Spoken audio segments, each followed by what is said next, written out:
বৈষম্যহীন কর্মক্ষেত্র সময়ের দাবি। এই প্রতিপাদ্যকে সামনে রেখে কুমিল্লায় গণপ্রকৌশল দিবস ও ইনস্টিটিউশন অফ ডিপ্লোমা ইঞ্জিনিয়ার্স বাংলাদেশের আইডিইবি ৫৪তম প্রতিষ্ঠাবার্ষিকী পালিত হয়েছে।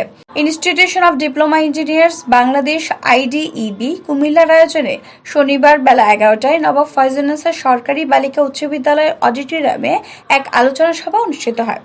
এতে প্রধান অতিথি হিসেবে ছিলেন কুমিল্লা জেলা প্রশাসক আমিরুল কায়সার। আইডিইবি কুমিল্লার জেলা নির্বাহী কমিটি প্রকৌশলী মোহাম্মদ মোখলিসুর রহমানের সভাপতিত্বে বিশেষ অতিথি হিসেবে উপস্থিত ছিলেন কারিগরি শিক্ষা অধিদপ্তর কুমিল্লার পরিচালক কাজী ফারুক আহমেদ, অন্তর্বর্তীকালীন কেন্দ্রীয় কমিটির সদস্য সচিব আইডিইবি প্রকৌশলী কাজী সাখাওয়াত হোসেন, অন্তর্বর্তীকালীন কেন্দ্রীয় কমিটির যুগ্ম আহ্বায়ক প্রকৌশলী মোহাম্মদ এরশাদুল্লাহ। এর সময় প্রকৌশলী গোলাম জিলানী, মোহাম্মদ রোকনউদ্দিন খন্দকার, মোহাম্মদ আলমগীর হোসেন, জসিমউদ্দিন আহমেদ, সাজ্জাদ হোসেন, আজাদুর রহমান, মিনহাজ মাসুদ, ইসহাক মিয়াজ, আব্দুর রহমান মজুমদার সহ আরো অনেকে উপস্থিত ছিলেন।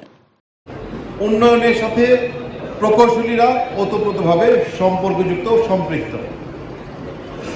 বাংলাদেশের যে বাজেট প্রণয়ন করা হয় তার দুটি অংশ, একটি হলো রাজস্ব বাজেট আর একটি উন্নয়ন বাজেট। এই রাষ্ট্রের বাজেটের প্রায় অর্ধেকটা অংশ বাস্তবায়নের সাথে আপনারা যারা প্রকৌশলীরা আছেন তারা ওতপ্রোতভাবে সম্পৃক্ত রয়েছেন। তার মানে দেশের যে ইনফ্রাস্ট্রাকচারাল ডেভেলপমেন্টের সাথে আপনারা নিজেরা কাজ করে যাচ্ছেন। উন্নয়নের সংজ্ঞাটি ধীরে ধীরে কিন্তু আপডেট হচ্ছে। আমরা একটি কথা শুনে থাকি, সাস্টেইনেবল ডেভেলপমেন্ট। সাস্টেইনেবল ডেভেলপমেন্ট এখন বিশ্বব্যাপী একটি শব্দ, যেটিকে আমরা ধারণ করতে হবে। তা না হলে কোনো উন্নয়ন কার্যকর হবে না। সেই উন্নয়নটি হতে হবে টেকসই উন্নয়ন। আরেকটি বিষয় মাথায় রাখতে হবে, উন্নয়নের সাথে পরিবেশকে মাথায় রাখতে হবে। আমরা এই বিষয়গুলো এখন নতুন শিখছি, কিন্তু বিশ্ব এই দিক থেকে অনেক এগিয়ে গিয়েছে।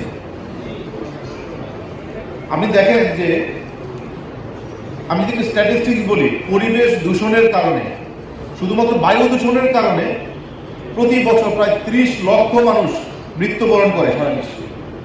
আপনি একদিকে উন্নয়নের কারণে যদি উন্নয়নের দিকে আমরা হাঁটছি এবং সেটা যদি পরিবেশ বান্ধব না হয় তাহলে আমরা জীবন হারাচ্ছি, এবং জীবন অনেক অমূল্য। আমাদেরকে এই বিষয়টি নতুন করে ভাবতে হবে, ভাবার সময় এসেছে। আমরা নিশ্চয়ই উন্নয়ন করব এবং সেই উন্নয়নটি হবে টেকসই উন্নয়ন, সেই উন্নয়নটি হবে পরিবেশ বান্ধব উন্নয়ন। জন্মের পর থেকে আমরা আমাদের সেই সময় আইডিয়া ছিল যে আমাদের এই প্রতিষ্ঠান হবে অরাজনৈতিক, সম্পূর্ণ অরাজনৈতিক। আমাদের উপস্থাপন বলছেন সংবিধানের ২-১ এবং আমরা ৭৫ বার দেশের জন্য কাজ করবো এবং ২৫ বার আমরা সদস্যদের অনেক কাজ করে গেছিল আমাদের আইডিওলজি।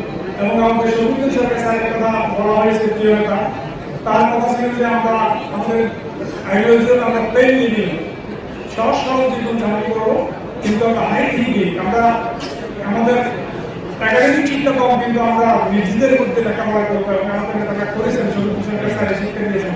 আমরা নিজেদেরকে ডেভেলপ করবো, আমরা জনগণের জন্য কাজ করবো।